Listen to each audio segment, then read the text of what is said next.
Super ಆಗಿರುತ್ತೆ. ಬನ್ನಿ ಹಾಗಿದ್ರೆ ನುಗ್ಗೆ ಸೊಪ್ಪಿನ ಚಟ್ನಿ ಪುಡಿನ ಹೇಗೆ ಮಾಡೋದು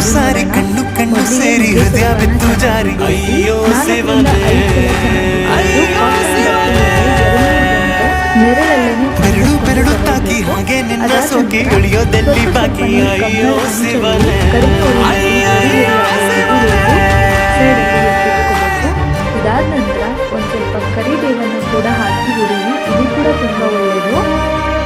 ಇದೆಲ್ಲ ಆದ ನಂತರ 2 ಚಮಚ ಕಡಲೆಬೇಳೆ, 2 ಚಮಚ ಉದ್ದಿನಬೇಳೆ, 1 ಚಮಚ ಧನಿಯಾ, 1/4 ಚಮಚ ಮೆಂತ್ಯ, ಅರ್ಧ ಚಮಚ ಜೀರಿಗೆ, 1/4 ಕಪ್ ಶೇಂಗಾ, ಅರ್ಧ ಕಪ್ ಒಣಕೊಬ್ಬರಿ, 1 ಲೀಟರ್ ಬೆಳ್ಳುಳ್ಳಿ, ನಿಮ್ಮ ಖಾರಕ್ಕೆ ತಕ್ಕಂಗೆ ಒಣಮೆಣಸಿನಕಾಯಿನ ಸೇರಿಸಿ ಕಡಿಮೆ ಉರಿಯಲ್ಲಿ ಎಲ್ಲನೂ ಹದವಾಗಿ ಫ್ರೈ ಮಾಡ್ಕೊಳ್ಳಿ. ಹಾಗೆ ಸ್ವಲ್ಪ ಹುಣಸೆಹಣ್ಣನ್ನು ಕೂಡ ಸೇರಿಸೋದ್ರಿಂದ ರುಚಿ ತುಂಬ ಚೆನ್ನಾಗಿರುತ್ತೆ. ಇದೆಲ್ಲನೂ ಚೆನ್ನಾಗಿ ಹೋದಾದ ನಂತರ ಒಂದು ಮಿಕ್ಸಿ ಜಾರ್ಗೆ ತೆಗೆದು ರುಚಿಗೆ ತಕ್ಕಷ್ಟು ಉಪ್ಪು ಹಾಗೆ ಬೆಲ್ಲನ ಸೇರಿಸಿ ನೈಸ್ ಆಗಿ ಗ್ರೈಂಡ್ ಮಾಡ್ಕೊಳ್ಳಿ. ಅದಾದ ನಂತರ